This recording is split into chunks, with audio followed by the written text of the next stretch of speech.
This is Real Deal Sports Talk with KP, December 15th, 2018.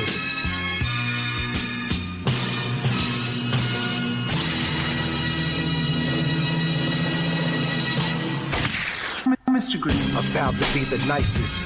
On the mic it with rhyme writing. My mind states gone cipher, divine righteous. This is the sound of refinement. Extra time spent on every line written. You can hear the difference when I'm rhyming. The barbarian rap writings like Clash of the Titans. I wield the pen like Poseidon holding the golden triton. On the mic I strike faster than vipers and flashes of bolts of lightning. My poetry will leave the Pope enlightened. Whack rappers is past time. You paid the Pied Piper as the price just skyrocket. I stand to make a profit. I rap circles and spirals above your favorite artist, like an identifiable flying object with balls so far over your head. I'm honest to be rhyming in high orbit. If I dumb the metaphors down, you think the sky was falling. Rappers' arms too short to shadow box with the lords in the pantheon of rap. I'm the high exalted, the new God flow. Prepare your offering. I treat the booth like the synagogue, cause the mic's my calling. I should congregate a following, although agnostic. You felt the flow was God sent, further personifying my Messiah complex.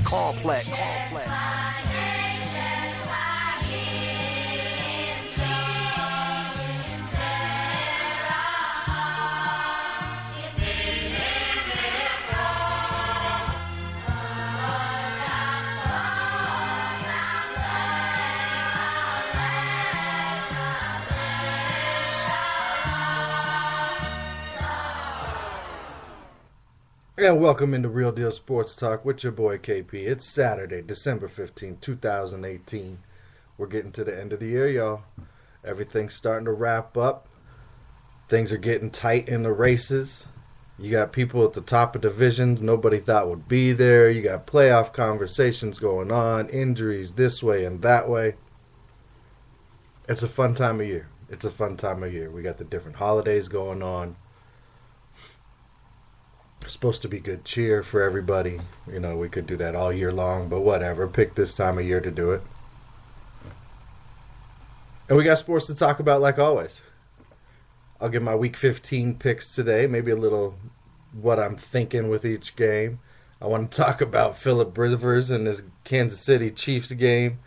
And Los Angeles Chargers game from Thursday night. A couple of notes I had from that. Hypothetical 8-team playoff, which, you know, I really am all for. We'll talk about this report that Outside the Lines put out this week from ESPN about the stadium food, the 111 venues in the country or in North America, and how they ranked out based on their health code violations. And then Drew Brees goes and does something special for everybody who's helped him get to where he is in his milestones. So, lot to talk about. Let's get into it. I did have the Chargers picked in my Pick'em League this week as my upset over Kansas City. I thought they were close the first time. I thought they would get him this time, even though it was in Kansas City. I like the way the running backs have been playing there in L.A. Phillip Rivers is a Hall of Fame quarterback who hasn't had his chance on the big stage. He's got one of the most complete teams he's ever had in his time with the Chargers organization now, and I just felt this was a prime position for LA to grab one and take one from Kansas City, tying them with the best record in the AFC. Kansas City having the better divisional record still. They have the tiebreaker, so they're still first in the West. But the Chargers have bounced back nicely from losing to the Broncos just a couple weeks ago. Moving on, Saturday's games. We've got Houston and the Jets. They kick off here in just a few hours. And then tonight, Cleveland takes on Denver here in Denver, where I'm at. I will take Houston to rebound this week and beat the Jets, as I'm sure most of you are. Houston's a pretty solid team. That offense is getting it figured out more and more. They're integrating some different receivers, some different plays, more so this second half of the season than when they started slow. Deshaun Watson, you can see he's getting his feel back, probably not thinking about that knee as much as he was at the beginning of the season and just kind of playing. And the defense, they've gotten back on track to what we're kind of used to from there. J.J. Watt, he's impressed me this season. I've been on record saying I didn't expect him to ever reach the same player that he was with all the back injuries and leg injuries and stuff that he was fighting through. But to this point, he has done just that, proven me wrong. And with those factors combined, I think this Jets team, which, they will fight. They have Todd Bowles' personality. They will fight. I just don't think they have enough talent. Crowell goes down this week. They put him on the IR. You might see Henderson get a few more carries this week. He hasn't really been a factor this season. But I'll definitely take Houston in that game. All right, tonight's game, Cleveland, the Browns and the Broncos. It really could go either way. It really could. I told you guys at the beginning of the season, I had Cleveland getting to 7 wins. For them to do that, they need to win 2 of the final 3 games on the season. They've been an impressive, young, aggressive team, especially after Greg Williams has taken over. They've simplified that offense and run stuff that's more suited towards Baker Mayfield, which has really helped him. And that offense put up points and yards and keep them in games. Now they're sitting at 5-7-1. Denver's sitting at 6-7 on the season. Bad loss, bad, embarrassing loss to San Francisco they're coming off of. They're at home. It's going to be not cold, but a lower temperature tonight here in Denver. Denver needs this one. Mathematically, they're still in it.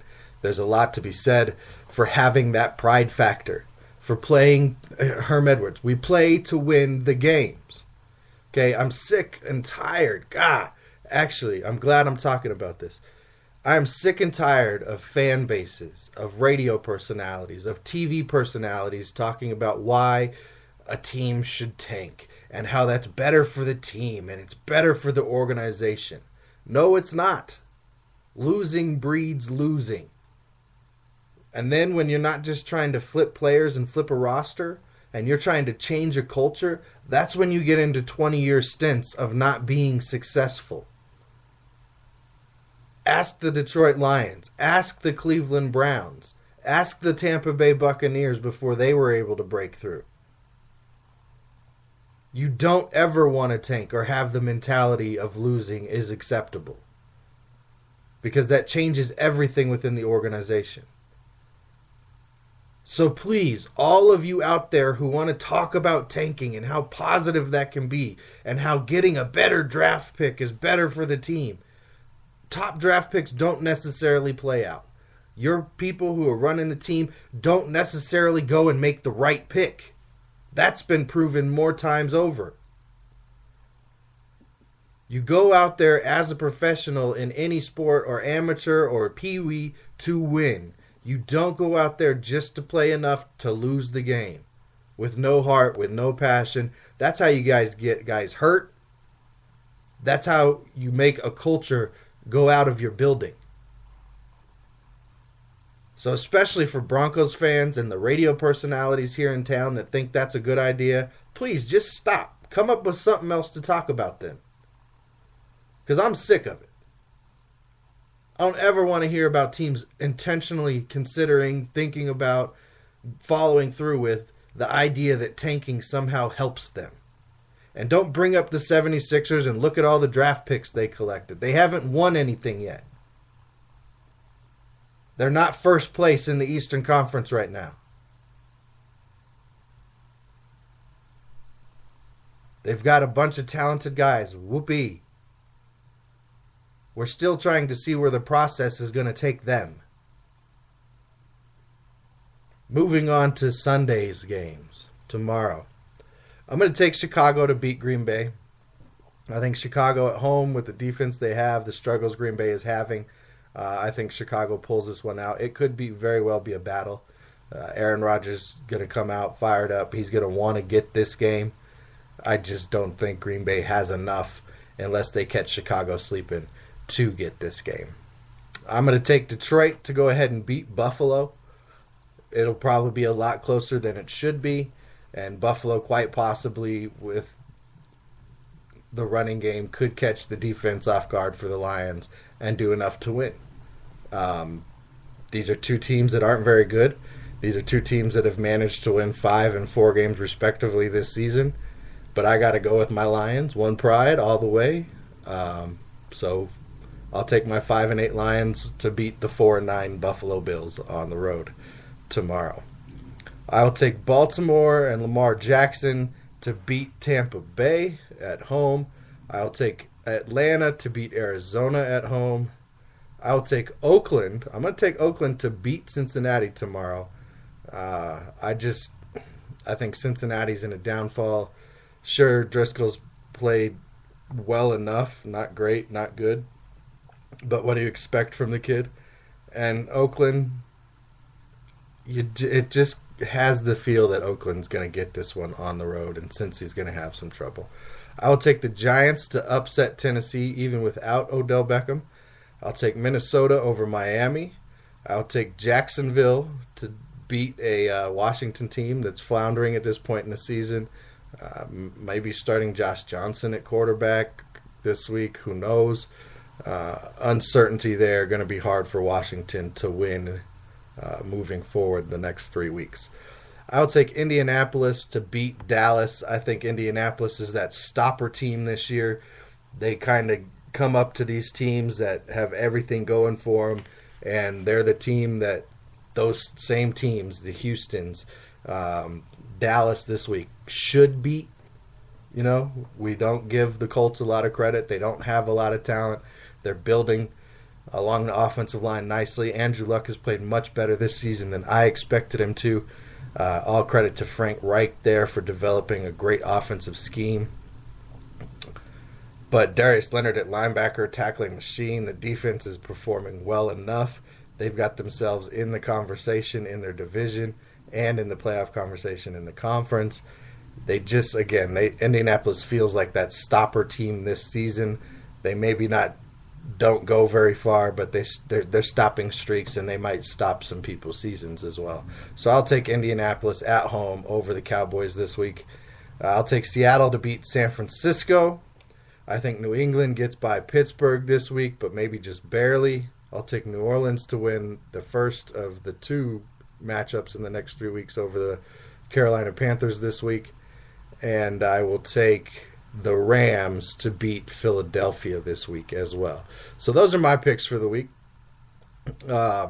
We missed Thursday's game. I didn't give my picks out on Tuesday ahead of the time, but they have been saved since Monday morning, or Tuesday morning actually, when I go in each week and put my picks in for my Pick'em League. So I took the Chargers in that game. Like I said, I felt that this was one that they could grab even if it was in Kansas City. And great comeback. Bad officiating. We're seeing bad officiating in all the sports right now. Hockey's probably the best.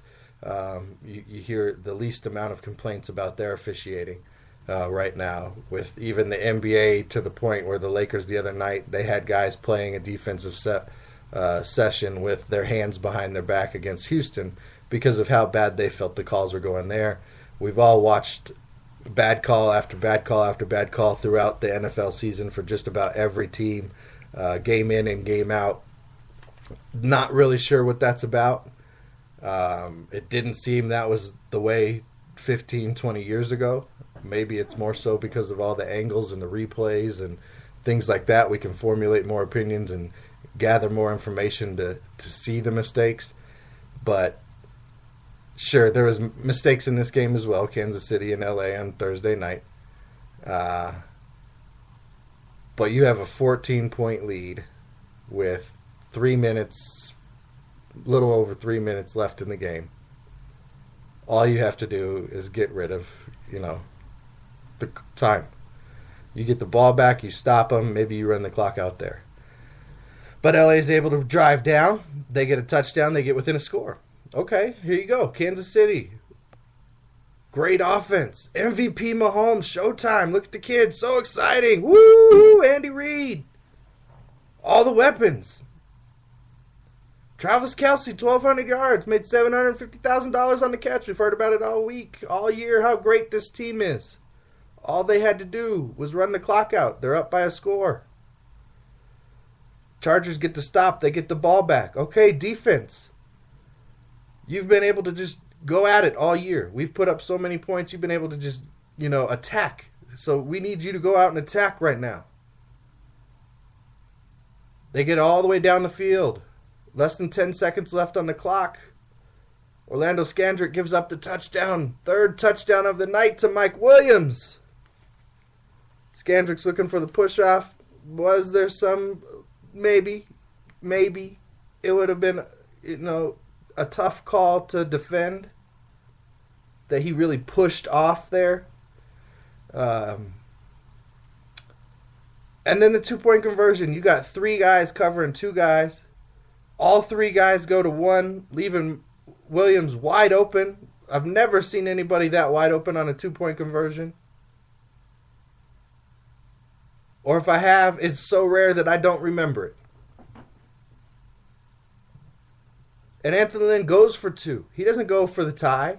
He doesn't want to give Kansas City a shot to win this in overtime. They just did that a couple weeks ago to a team. Went to overtime. Got the win in overtime. Anthony Lynn's like, no, we're not doing that. We're not those Chargers. We're going for 2. We're going for the win.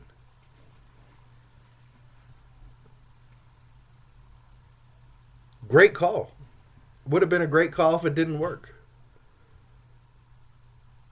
And here's why.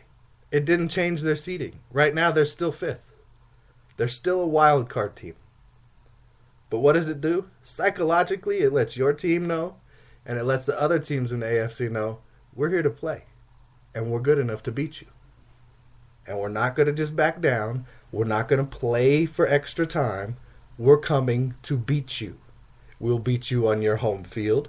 We'll beat you in our soccer stadium. And really, to me, that's the NFL's worst nightmare right now, is that if somehow the Chargers figure out how to get home field advantage at the StubHub Center, their 30,000-seat soccer stadium they play in LA. No playoff money coming on those games.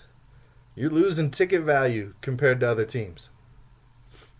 Get an AFC Championship game in the StubHub Center. That is not what the NFL wants to see. But I would love to see it. I think it's great what the Chargers are doing. I think it's great what Phillip Rivers is doing. I've had this debate with people over the years about how he will be a Hall of Fame quarterback. And people want to discredit him because he doesn't have all the endorsements, because he doesn't have the personality in the media, because he has so many kids and he's a family guy and he's, into his religion. Because he hasn't won the Super Bowl. Which, again, that goes all back to my argument of let's stop giving individual players so much credit for so much stuff in the ultimate team sport. It is not Phillip Rivers versus somebody else. It's the Chargers who take on another club in whatever game they're on. The Chargers have not gotten to a Super Bowl while Phillip Rivers was there. It's not Phillip Rivers by himself. It never is. The other show where I talked about Patrick Mahomes, he does his 43 touchdowns coming into this week. He did not score all of them. He got the ball to somebody who could score most of them. It was then up to that person to make sure they caught it and then do whatever they had to do after that to get the touchdown. So we need to be more real about how we talk about these sports and how we talk about these players and how we talk about these stats and these wins, because they're manipulating. Especially the people who don't realize they're being manipulated. Other things I liked about that Thursday night game, I loved Eric Berry's play. Now, he was on a snap count. He hasn't played since, the beginning of last season, coming back from his Achilles injury. First play, one of the first series he's in, he causes the interception. He put the pressure on Rivers. Rivers threw the ball up, kind of lofted, and the Chargers picked it off. Got the ball at the 49-yard line early in the first. So Eric Berry, he's still a beast. He still knows the defense. You can clearly see he's been around the team. He's been in the meetings. He's been watching film. He's been staying up on what the defense is doing and how they're playing. First game in, he made impact. Stud of a player. Could have been probably a Hall of Famer if he would have, not had cancer, not had these injuries that he's had to battle through and missed so much time. But I enjoyed watching him play. It was great to see him come out there. It would have been great to see him come back and have Earl Thomas already playing in that back end of that secondary had he not gotten hurt right around the time the speculation was Seattle was going to trade him to Kansas City. So we'll see where he ends up maybe in this offseason. Other hypothetical situations, let's cut over to the college football playoff. Hypothetical 8-team playoff that, many people have put this image out there, but this one specifically ESPN put out this week. And, I'm all for more of an 8-team playoff at least. I'd like to see the top 10 teams get in. I think that's really where it should be at. But in this hypothetical 8-team playoff that ESPN proposes, you would have the current 4 teams, the current teams that are in, Alabama, Oklahoma, Notre Dame, and Clemson would all still be in it. But their seeding is a little different because they have Georgia in there at the 4th seed. Oklahoma would be the 5th seed. Ohio State 6, UFC 7, and Washington would be the 8th seed. So you'd have Alabama, Washington, Georgia, Oklahoma, Notre Dame, Ohio State, Clemson, UCF.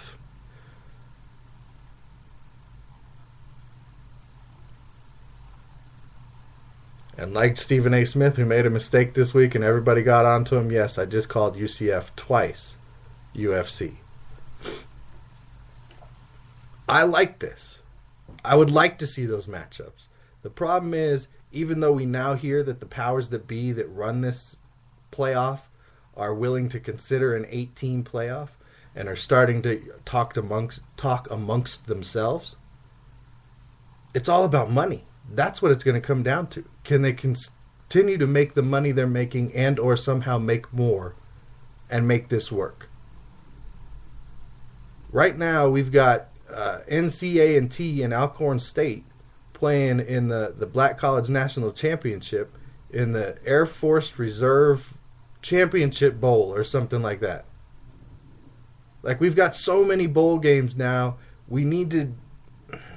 I would love nothing more than if we could cut so much of the business out of sports. Get back to athletes. Get back to the sport. Get back to enjoying the game for what it is and for what it offers, and not for the money that it can generate and how we can use it to manipulate people and fan bases and get them to buy stuff. Then maybe we could have the NCAA Division I football actually be regulated by the NCAA. Have an NCAA champion, like we do in every other NCAA sport but Division I football. And think about these matchups, Alabama and Washington. Alabama probably wins. It's probably going to be Alabama and Clemson this year, again. I don't really give Notre Dame a real shot out of the Final Four. It's hard to say. And we'll see what Oklahoma can do. Georgia's got a good team. If they played a full 60 minutes, maybe they beat Alabama and they're in this conversation. But Georgia-Oklahoma would be a great game in this proposed 8-game playoff. Notre Dame-Ohio State could end up being a really good game. And Clemson-UCF, just to see what UCF could do. The SEC chairman or whoever he was that came out and said UCF should probably look at their scheduling and their non-conference. Well, maybe some of the SEC teams should then look at their non-conference with the pathetic, puny schools that they play to pad their records to stay in the top 5 or the top 10 so they can be in the national championship conversation. Maybe Alabama doesn't need 3 or 4 games against low-level, tiny schools each year so they can be 13-0.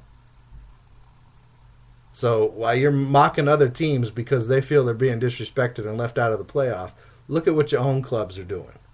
Because it's really not impressive that SEC teams are playing Fordham State or, Southeast Texas Western College. Or some of these schools that they manage to have on their schedules each year. Appalachian State. I mean, come on. Talk about somebody else's schedule. We need to move to a better playoff system. That's really what it comes down to. It needs to not be about capitalism. It needs to not be about getting money off of these players and generating so much money off of these players. And just get back to sport. Get back to the competition aspect of it. Let the guys compete. Maybe not let them eat the stadium food, though. Outside the Line put out their report this week about the 111 stadiums in North America, ranking them from 1 to 111. 4 of the stadiums they actually left out of the final ranking because there was not enough vendor data. That's the Capital One Arena in Washington, D.C., Toyota Center in Houston, Mercedes-Benz Stadium in Atlanta, and Bell Centre, Montreal, Quebec. The Bell Centre, in Montreal, Quebec. Those 4 stadiums out of the 111, they did not have enough data, so they left them out of the final rankings of 1 to 107. Now, I bring this list up not because it's been talked about by everybody this week, but because there's a couple things. Being in Denver and having Coors Field for the Rockies, the Pepsi Center for the Avalanche and Nuggets, and Broncos Stadium at Mile High, all between 99 and 103. So personally, I'm like, okay, these are the stadiums I have the most exposure to, the stadiums I can frequent the most often, or visit most frequently, however you want to say it. And they've got horrible food situations. Then I think about, okay, let me see what is being listed. Let me compare it to other restaurants and other situations that are around this country. Then it got me thinking about people's food situations throughout time and about how bugs and rodents have just always been a part of our equation when it comes to food. And how when you try and mass produce the amount of food that we go through as a society, as a culture, as a species on this planet, that we're not going to avoid these problems. So as gross as it is, as much as you don't want mouse droppings around anything and mold growing on stuff and bugs getting into things and rodents chewing into packages, it's inevitable when you're dealing with that quantity of food and you're shipping it in from all over the places that these small creatures will find a way in. They will find a way to food. So congratulations to the teams that are at the top of the list for sure. Oracle Arena, I mean, great. State Farm Arena, NRG Stadium, the Bradley Center, Gillette Stadium, Prudential Center, Miller Park, State Farm Stadium, Progressive Field, and Gila River Arena, the top 10. Hey, you guys are doing an exceptional job of fighting that battle. But it's constant. It's always going to be there when it comes to people and food. So the outrage and the idea that we should just stop eating at these locations is silly, because that's going to happen everywhere. We've seen the videos of the food at Burger King and the mice running in and out of the buns that went viral. We've seen different things happen at KFCs and fancy restaurants in New York City that had to be shut down because of infestation, and super fancy restaurants in Paris that have giant rats running through them. And we've seen it throughout history, through the plague, throughout human history. Bugs and rodents have been part of our food. That it just is. That's being on this planet. As gross as it is, as much as you don't want to eat it, check your food before you eat. If there's something wrong with it, go get a refund, put it back, don't eat there anymore. Come back a different time. For the other stadiums, even through 11 through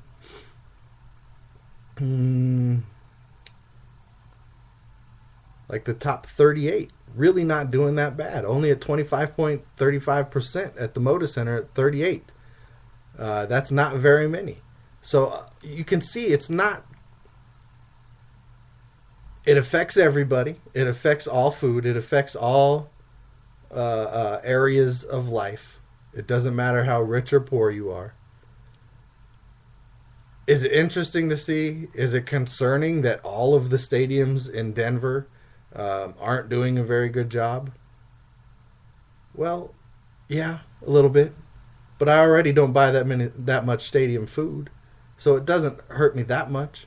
But I also know, there's a video that went viral this week of the person who opened their coconut water container, and it was all moldy inside. That is bound to happen. It's not every bottle. It doesn't mean you should stop buying their product, but it should mean you should pay attention to what you're doing, what you're eating, what you're drinking. Like, it's not that hard of a situation. So hopefully the stadiums here in Denver see this report, go, okay, yes, we're trying to make some changes. We're trying to get better. The Spectrum Center, you came in at 107, very last on the list. Hopefully you're like, yes, we got some ideas. Yankee Stadium, 102. I mean, there's some well-known stadiums on here. Barclays Center's at 93. Soldier Field's at 91. The T-Mobile Arena's at 89. Levi Stadium at 88. So it doesn't even matter how old your stadium is. Heinz Field, 82. Paul Brown, 83. Target Field, 79. Joe Louis Arena, 77. Lambeau Field at 75.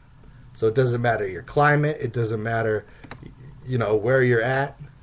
It affects everybody. So, hey, now you can make a more informative decision. Maybe now most of you, some of you, a little bit of you might pay better attention to what you're eating before you put it in your mouth. Take a look at it, investigate it, give it a little sniff. Is the bun have some mold on it before I put it in my mouth and decide to complain?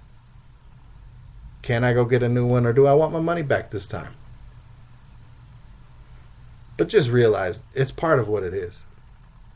And then I want to end on this today because I just thought it was really cool. Drew Brees this week got personalized game balls for over 200 people that have caught a pass from him throughout his career that have helped him now start setting these records. Very nice panel done on it. Player's name, how many catches, yards, and touchdowns they received from him, an image of him, a thank you, and just something really cool, again, from who I think right now should be the MVP this season in Drew Brees. That's what I got for you today. My picks, the stadium food, Phillip Rivers, he's a killer, waving at the fans as he left the stadium there in Kansas City. And until next time, let's all be real as Phillip Rivers was real with Kansas City fans. Wave goodbye. Until next time.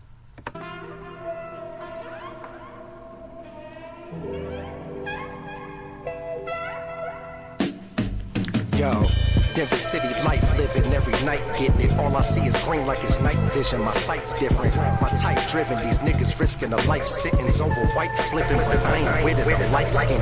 My mind gifted, intelligence in my disposition. Aristocratic image, and not to mention I'm nice with it. The ice drip over cardigan sweaters, tight fitting, white linen. This is the type of shit that entice women. The fly shit that I'm on is passing the sky's limits. Why it's not surprising to see that all of these guys live it. I live it. Solemnly swear the promise quickly with the time I give it. My mind flying to find physics. I stay smooth like sipping out the champagne flutes. Always way cool, but it ain't a thing, just the flame cruise. You lame dudes, this that shit that you can't do. That's why your main boo steady watching me how I make moves. My hot city life got me way above the clouds. Paint the audience a picture every time I draw a crowd. I hold my weight with these bars, so make no mistake. I get to cooking like Chef Curry and Golden State. I'm motivated, I'm taking off, moving vertically. Saying that they were seeing me literally, that's absurd to me. Virtually murdering MCs on purpose. Cutting their body parts into pieces is verbal surgery. You say you hot, but you ain't burning to the third degree. Time to bring some urgency in the state of emergency. There's no comparison to us, that's way embarrassing. Making something from nothing like ancient Native Americans. Man, listen, I'm undergoing a transition. My transmissions are filled with nothing but ambition. No remorse on these rappers like a Roman force. Snuck into the game on these suckers inside the Trojan horse. Remorse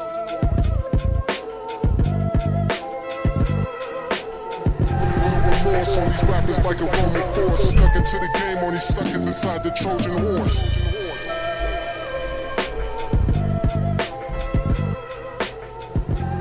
Remorse on these rappers like a Roman force.